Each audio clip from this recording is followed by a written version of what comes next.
জামাত ইসলামী যে কাজ করে সেটা সবার আগে দেশকে সামনে রেখে, জনকল্যাণকে সামনে রেখে, মানবতার কল্যাণকে সামনে রেখে জামাত ইসলামী দায়িত্ব পালন করে। আজকের এই সমাবেশই দেখেন, এর চেয়ে 10 বাজের একবার সমাবেশ যদি কেউ করে বিকাল 3টা থেকে রাস্তা বন্ধ করবে। আমরা বলছি না, সমাবেশে চলবে, রাস্তায় গাড়ি ঘোড়াও চলবে।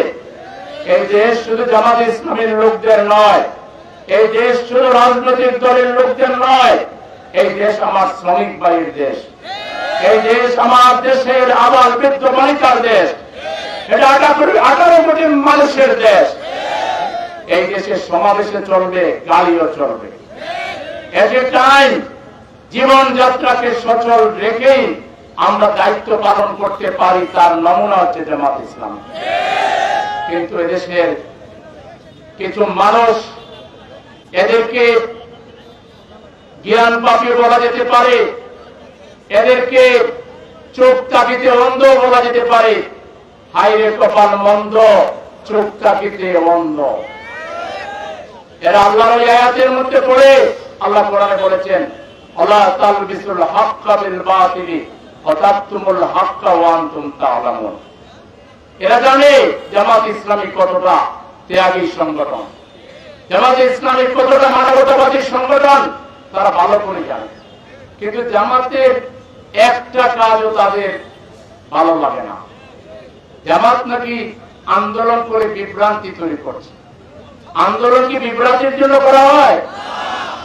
জামাত কি বলছে? জামাত বলছে যে সংস্কার প্রস্তাবে আমরা একমত হয়েছি, এই সংস্কারের সাংবিধানিক ভিত্তি দিতে হবে, সাংবিধানিক ঘোষণা দিতে হবে। এটা কি বিভ্রান্তি না জনগণের দাবি?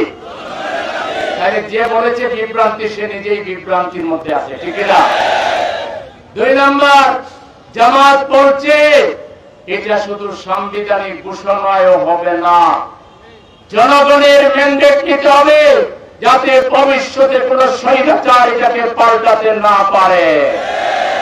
সেজন্য বলছি আমরা গণভোট দিতে হবে, পাবলিকের কাছে যেতে হবে। আর গণভোট, ভোটের দিন একই দিন গণভোট, মানুষ একটা ভোট দিতে টায়ার্ড হয়ে যায়। আর ওই দিন কোন গণভোটের যে সাবজেক্ট, ওখানে কোন দল নাই, মার্কা নাই, ব্যক্তি নাই। মহিলারা বলবে ভোট তো দিয়ে দিছি, চলে যাবে। আর এই আপনারা সাংবিধানিক ভিত্তিকে নাকচ করে দিবেন, নব্য ফ্যাসিবাদ বাংলাদেশে কায়েম করবেন, এটা হতে পারে না। গণভোট অবশ্যই জাতীয় নির্বাচনের আগে দিতে হবে। আপনারা তো বহু জিনিস সময় মতো বোঝেন না। আমরা কেয়ারটেকার সরকার পদ্ধতির কথা বলেছিলাম, আপনারা বলেছেন শিশু আর পাগল ছাড়া কেউ বোঝে না। এখন সবচেয়ে বেশি কে বুঝে? আপনারাই বুঝেন, তাই না? এখন তসবির জানার মতো কেয়ারটেকার। জামাত 50 বছর আগে যা বোঝে, আপনারা 50 বছর পরে তা বোঝেন। জামাত ভারতীয় আধিপত্যবাদের বিরুদ্ধে বলেছিল, ভারতীয় হেজেমনির বিরুদ্ধে কথা বলেছিল।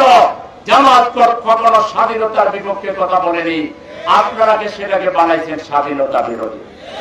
এখন টেলাটা গত 17 বছরে বুঝেন নাই কিভাবে বাংলাদেশকে চলে বলে কৌশলে শোষণ করে, নির্যাতন করে, নিপীড়ন করে বাংলাদেশের দাবিদার রাষ্ট্র বানিয়েছিল যে ভারত, সেটাকে প্রমাণ হয় নাই। সুতরাং জামাত যেটা আগে বুঝে, আপনারা বহু পরে বুঝেন। এখন যে আপনার পিয়ারের কথা বলছি, পিয়ারের অর্ধেক দাবি তো মানলেন, টেলার নাম বাবাজি। উচ্চ কক্ষে পিয়ার তো মানছেন, ঠিক কিনা? সেটা আরেকটা যেটা আছে, মানে লাভ হবে, লাভ আপনাদের হবে। আপনারা খুব শীঘ্রই আপনারা একেবারেই দুর্বল পার্টিতে অলরেডি পরিণত হয়েছেন, সামনে আরো বড় দুর্বল হয়ে যাবেন, তখন পিয়ার আপনাদের কাজে লাগবে। জামাত ইসলামের জন্য দলগতভাবে পিয়ারের কোন দরকার নাই। জামাত পিয়ার বলছে একটা সুষ্ঠু এবং ভারসাম্যপূর্ণ ফ্যাসিবাদ মুক্ত একটা পার্লামেন্ট প্রতিষ্ঠার জন্য বলছে, জামাতের জন্য না। রাত খানা না হইলে আপনারা মনে হচ্ছে জামাত এই পর্যন্ত সার্ভে রিপোর্ট কি? মাথা খারাপ করছেন কেন? মসজিদে হামলা কেন করতেছেন? সব বিশ্ববিদ্যালয়ে হারার পরে এখন গোহারা হারবেন এই বলে মসজিদে হামলা করেছে। মসজিদে হামলাকারীদেরকে 24 ঘন্টার মধ্যে গ্রেফতার করতে না পারলে সারা বাংলা আগুন জ্বলে উঠবে। ইউনূস সাহেব,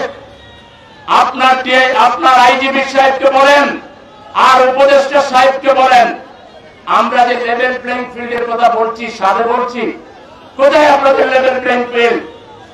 আমাদের নারী বোনদেরকে আওয়ামী লীগ তো এভাবে হামলা করে নাই, আপনারা যেভাবে করেছেন। নারীদের গায়ে যদি আরেকবার হাত দেন, আপনাদের হাত চোরমার করে দিবেন নারীরাই। শুধু আমাদের নারীদেরকে যদি বলে রাস্তায় বের হও, একটা করে তুতো নিক্ষেপ করলে আপনাদের দোর মাটির নিচে বসে যাবে। সাহসের একটা সীমা থাকা দরকার। সারা বাংলাদেশে আরেকটা বোনের গায়ে যদি কেউ হাত তোলে, ওই পাগলকে পাবনায় পাঠিয়ে দিব আমরা। সাবধান করে দিচ্ছি, স্পর্ধার সীমা শেষ থাকা দরকার। বালির ট্রাক সরাইতে পারেন নাই, মিছিল দেখে করে কমিয়েছেন, বলছেন 20 লাখ লোক দেখেছেন, আর টিয়ারশেল মারার সাথে সাথে খুঁজে পাওয়া যায় নাই। আপনারা আবার আস্ফালন করেন। তৌহিদি জনতার রৌদ্র রোষে পড়লে বাংলাদেশের রাজনীতি করার স্বাদ মিটে যাবে। অবিলম্বে সরকারকে বলবো, কারা নারীদের ইজ্জত হরণ করছে, কারা চাঁদাবাজি করছে, কারা পাথর মেরে মানুষ খুন করছে, ওদেরকে রাজনীতিতে ইনভ্যালিড ঘোষণা করুন।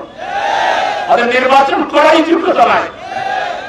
দেখলেন তো ঢাকা বিশ্ববিদ্যালয়ে কি পাইল?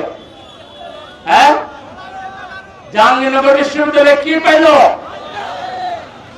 চাকসুতে কি পাইল? রাকসুতে কি পাইল?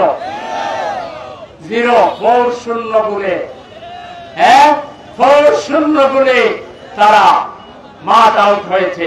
এবং ইনশাআল্লাহ জাতীয় নির্বাচনে আপনারা হারবেন। গোহারাতে যদি বাঁচতে চান, জামাতের বিরুদ্ধে আবুল তাবুল বকবেন না। আমরা ওভারঅল শুরু থেকে সংস্কারের পক্ষে। আমরা সংস্কারকে যেভাবে সাহায্য করেছি, আপনারা করলে আরো বহু আগে সংস্কার শেষ হইত, নির্বাচন হয়ে যেত। 7 তারিখে রাস্তায় বের গেলেন, ডিসেম্বরে নির্বাচন করতে হবে। কোন কিছুর ঠিক ঠিকানা নাই, ডিসেম্বরে নির্বাচন হয়েছে। ডিসেম্বরে নির্বাচন আমাদের নেতা আগামী দিনের ইনশাআল্লাহ বাড়ি প্রধানমন্ত্রী ডাক্তার শফিকুর রহমান সব হিসাব করে বলেছেন ফেব্রুয়ারিতে নির্বাচন হতে হবে। আমরা যা বললাম লন্ডন বৈঠক করে তো তাই করলেন। তা আমাদেরকে অনুসরণ করলে ভালোই তো হয়, খারাপ তো হয় না। এই জন্য আমরা পরিষ্কার বলছি ইউনূস সরকারকে, আপনি এখন পর্যন্ত যে নির্বাচন কমিশন সাজিয়েছেন, ওরা উপরে উপরে নিউট্রাল দেখাচ্ছে, ওরা কিন্তু একটা দলের দালালি করছে। নির্বাচন কমিশনকে বলবো, A to Z আমলনামা আমরা লিখে রাখতেছি, কারে কারে বসাচ্ছেন আর কারে কারে সরাচ্ছেন, গোটা প্রশাসনকে দলীয়করণ করেছেন।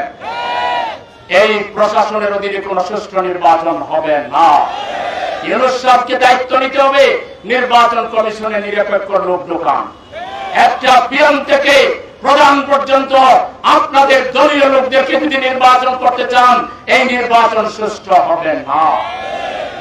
একইভাবে প্রশাসনের সর্বত্র আগের যারা ছিল ভারত দিল্লিমুখী যারা, তারাও এখন গোল পাল্টিয়ে একটা দলের দিকে নতজানু হয়েছে।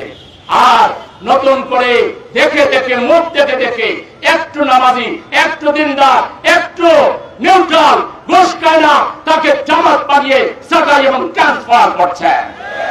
প্রয়োজনে সচিবালয় ঘেরাও করতে আমরা কোনটা বোধ করবো না। দালালদেরকে বিদায় দেওয়ার জন্য সচিবালয়মুখী কর্মসূচি দেওয়া হলে আপনারা কি থাকবেন? প্রয়োজনে দাবি আদায়ের জন্য আঙ্গুল বাঁকা করতে আমরা কসরত করবো না।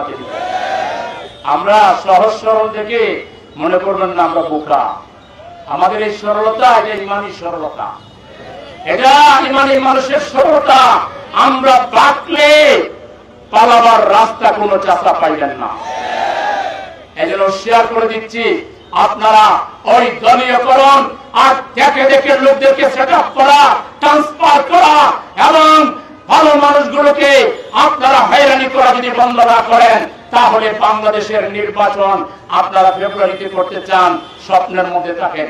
জনগণ মাঠ সমতল না হওয়া পর্যন্ত, 100% মাঠ সমতল না হওয়া পর্যন্ত নির্বাচন করে আরেকবার বাংলাদেশকে আমরা পিছিয়ে দিতে চাই না। আমরা ফেব্রুয়ারিতে নির্বাচন চাই, আমরা নির্বাচন বিরোধী নয়, কিন্তু মাঠের সমতলতা লাগবে, লেভেল প্লেইং ফিল্ড লাগবে, এবং নভেম্বরের ভিতরে আপনারা গণভোট করে এই আমাদের যে সনদ, জুলাই সনদের আইনি ভিত্তি এবং জনগণের ম্যান্ডেট আপনারা নেন, এরপর নির্বাচন সুষ্ঠু করার জন্য ইউনূস শেখ চাঁদাবাজদেরকে, টেন্ডারবাজদেরকে, খুনিদেরকে, দর্শকদেরকে, পাথর মারে যারা, এদেরকে গ্রেফতার করে লাল করে ঢুকান। সংগ্রামী ভাইরা আমার, কেউ যদি স্বপ্ন দেখেন ভোট কেন্দ্র দখল করবে লাঠি দিয়া, কি কথা কয়, হিন্দু মহিলাকে দিয়ে করতেছে, দিদি দাঁড়িপাল্লায় ভোট দেবেন না, নাইলে কিন্তু খবর হয়ে যাবে।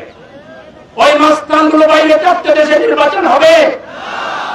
আপনারা সরকার না পারলে আমরা মাস্তানদের তালিকা করে তাদের সাথে আমাদের বোঝাপড়া হবে যে মাস্তান কি চাও, তুমি মাস্তানি করে ভোট চাও, তোমার মাস্তানি কেমনে সাইজ করা লাগে, পাল্টা মাস্তান না হইলেও দিনের মুজাহিদ আমরা দাঁড় করাই দেব।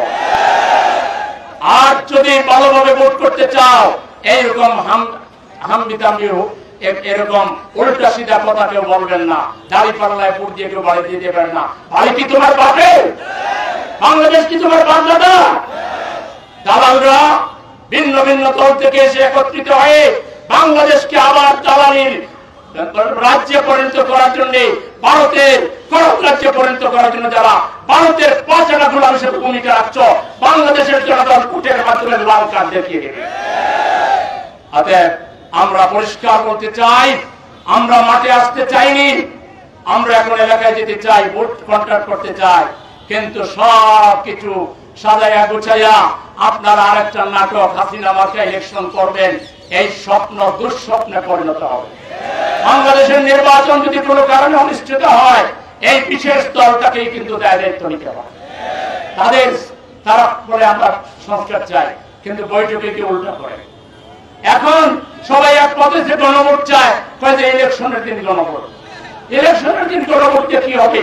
দাদা বাংলাকে হাইকোর্ট দেখাও, গণভোট দিলে নভেম্বরের মধ্যেই দিতে হবে, এর বাইরে কোনো গণভোট হবে না। সুতরাং আমরা সরকারকে বলছি, পরিস্থিতির নাগালের বাইরে যাওয়ার আগে আপনারা সোচ্চার হন, সজাগ হন। আপনাদেরকে আমরা সমর্থন দিয়েছি, মানে এটা আনলিমিটেড কোনো সমর্থন না। আমরা যদি সমর্থন উঠতে করে আপনারা এমন কায়তুয়া হবেন, আপনাদেরকে বহন করা কঠিন হয়ে দাঁড়াবে। এজন্য সময় থাকতে জামাতের এবং ইসলামী দল, দেশপ্রেমিক দলগুলোর যে 5 দফা দাবি, এই দাবি মেনে নিয়ে নির্বাচনের পরিবেশ তৈরি করুন। ইনশাআল্লাহ আগামী নির্বাচন হবে অত্যন্ত সুষ্ঠু, সুন্দর এবং ভোটের দাঁড়িপাল্লার ভোটের বিপ্লব ইনশাআল্লাহ। আরে ভাই মার্কা আছে? সবাই বলেন সেই মার্কা কি? আরো জোরে, উপরে যারা আছে, বামে যারা আছে, একসাথে বলেন, সারা দেশকে জানিয়ে দিন, টেকনাফ থেকে তেতুলিয়া ইনশাআল্লাহ জিতবে এবার দাঁড়িপাল্লা। নারায়ে তাকবীর।